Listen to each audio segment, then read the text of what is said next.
आपकी उपलब्धियों के बारे में जब हम जानकारी इकट्ठा कर रहे थे तो मुझे ज्ञात हुआ कि आप प्रदेश की एकमात्र ऐसी स्वयंसेविका हैं जिन्होंने विद्यालय स्तर पर चयनित होकर गणतंत्र दिवस परेड में मध्य प्रदेश का प्रतिनिधित्व किया है।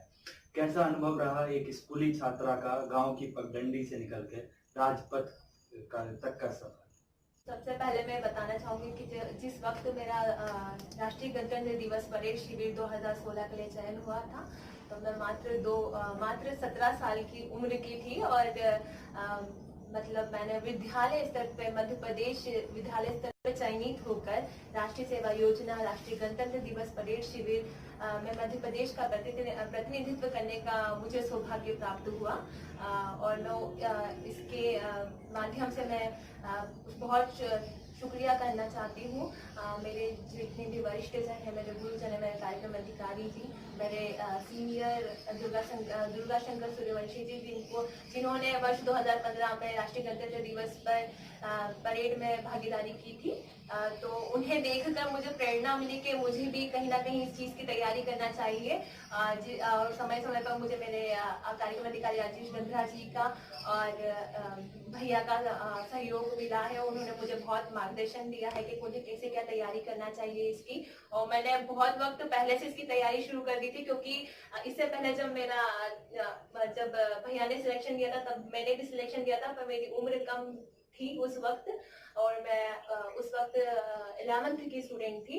तो मेरा सिलेक्शन मतलब रह गया था उस दौरान। तो मैंने फिर अगले साल, क्योंकि उस टाइम में एक कसक थी मन में कि मुझे भी जाना है, और फिर भैया को जब आया उनका एक्सपीरियंस जाना कि किस तरीके से उन्होंने वहां पर अपनी जिंदगी को जिया है, वो जो कुछ गोल्डन मोमेंट होते हैं अपनी जिंदगी के, तो उन्होंने किस तरीके से जिए हैं, वो भी एक छोटे से शहर तक, राष्ट्रपति भवन तक कैसे पहुंचे हैं, राष्ट्रपति जी से कैसे मिले हैं, तो एक बहुत ही ज्यादा उनसे प्रेरणा मिली है। और फिर मैंने अगले साल पूरी तैयारी के साथ फिर सिलेक्शन दिया राष्ट्रीय गणतंत्र दिवस परेड शिविर के लिए, और फिर फाइनली मेरा सिलेक्शन राष्ट्रीय गणतंत्र दिवस परेड शिविर के लिए हुआ। तो मैं अपने आप को बहुत सौभाग्यशाली समझती हूँ कि मैं एक विद्यालय स्तर पर रहकर और इतनी कम उम्र में मैंने राष्ट्र के सर्वोच्च शिविर में भागीदारी की। आपने जिक्र किया गणतंत्र दिवस परेड का, तो राजपथ पे गणतंत्र दिवस परेड में सिविलियंस का प्रतिनिधित्व राष्ट्रीय सेवा योजना का जस्ता ही करता है, जो सिविलियंस का प्रतिनिधित्व करता है। और 2016 में जब आपने गणतंत्र दिवस परेड किया तो उस दल का हिस्सा थी, तो आपका उस पूरे शिविर, 1 महीने के दिल्ली के शिविर के दौरान का अनुभव, और उसके बाद आप जब माननीय प्रधानमंत्री जी से मिली, राष्ट्रपति जी से मिली, तो आपका क्या अनुभव रहा, वो आप हमारे स्वयंसेवकों के साथ साझा करें। हाँ, हम लोग आम नागरिक की तरह ही रहते हैं। हम एनसीसी कैडेट्स के शेड्यूल में शामिल होता है ड्रिल करना या सब कुछ करना, तो हम लोग उस तरीके से काम नहीं करते हैं। हम लोग शिक्षा के साथ, जैसा कि राष्ट्रीय सेवा योजना का लक्ष्य है शिक्षा के साथ समाज सेवा के साथ शिक्षा, तो हम उसी तरीके से शिक्षा के साथ साथ अपने समय का सदुपयोग करते हुए समाज सेवा का कार्य करते हैं। राष्ट्र निर्माण के लिए जो हमारा संभव सहयोग हो पाता है, हम वो सभी चीजें करते हैं। इसके साथ ही राष्ट्रीय सेवा योजना हमें एक अवसर प्रदान करती है कि हम लोग भी राष्ट्र के सर्वोच्च शिविर, राष्ट्रीय गणतंत्र परेड शिविर जैसा कि है, उसमें भागीदारी कर सकते हैं। तो हम लोगों को जैसा कि मुझे 2016 में अवसर मिला कि मैं भी मध्य प्रदेश का प्रतिनिधित्व राष्ट्रीय गणतंत्र दिवस परेड शिविर में कर चुकी हूँ।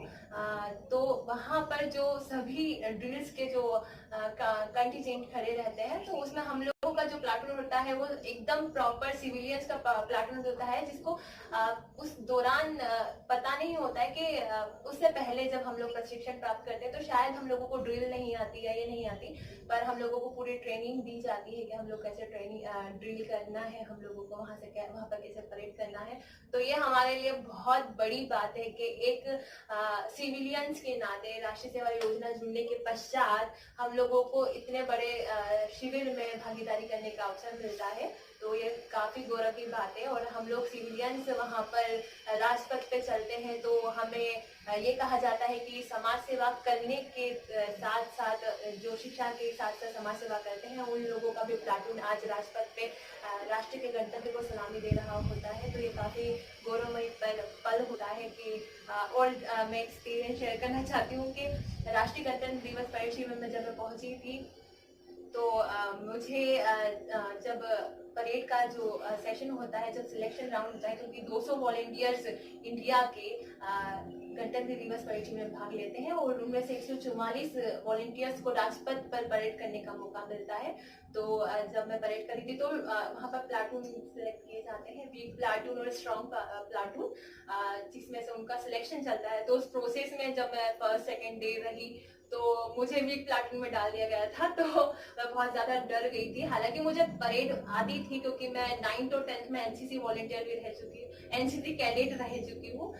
तो मुझे थोड़ा सा डर लग रहा था और बहुत लोगों की उम्मीदें थी मुझसे, तो मैं काफी डर गई थी उस दौरान। पर जब उन्होंने 1 वीक भी नहीं, और आई थिंक 4th या 5th डे था जब उन्होंने वापस हम लोगों का सिलेक्शन लिया, तो उन्होंने मुझे राइट मार्कर के लिए चुना कि मैं as a right marker parade में पार्टिसिपेट करूंगी। और फिर वो जो प्रैक्टिस का दौर चलता गया और जैसे ही 26 जनवरी का दिन करीब आ रहा था, उससे पहले ही मुझे राइट मार्कर से निकालकर पहली पंक्ति में मुझे जगह दी गई।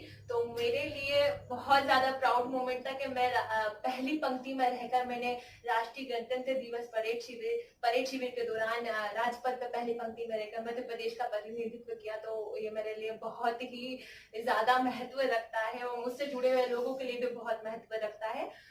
इसके अलावा हम लोग अगले ही दिन राष्ट्रपति भवन, जो कि सबसे हमारे राष्ट्र का एक गौरवमयी भवन है, और भारत के पहले नागरिक हमारे राष्ट्रपति जी, उस वक्त पूर्व राष्ट्रपति प्रणब मुखर्जी जी थे, तो उनसे मिलने का मौका मिला हमें। उनके साथ हमारा स्वल्पाहार भी था, तो हमने उनके साथ छाया चित्र भी लिया।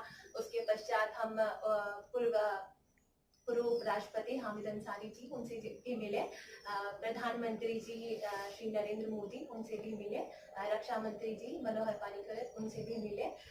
तो इन सभी से मिलने का एक दौर था जो कभी एक्सपेक्ट नहीं किया था लाइफ में कि मतलब हम लोग एक विद्यार्थी जीवन जीते जीते एक ऐसी योजना से जुड़ गए, एक ऐसी कड़ी से जुड़ गए कि हम लोग राष्ट्रपति भवन तक पहुंचे और हम लोगों को देश के गणमान्य लोगों से हमें मिलने का मौका मिला। तो बहुत बड़ी उपलब्धि मुझे इस दौरान उस वक्त मिली थी।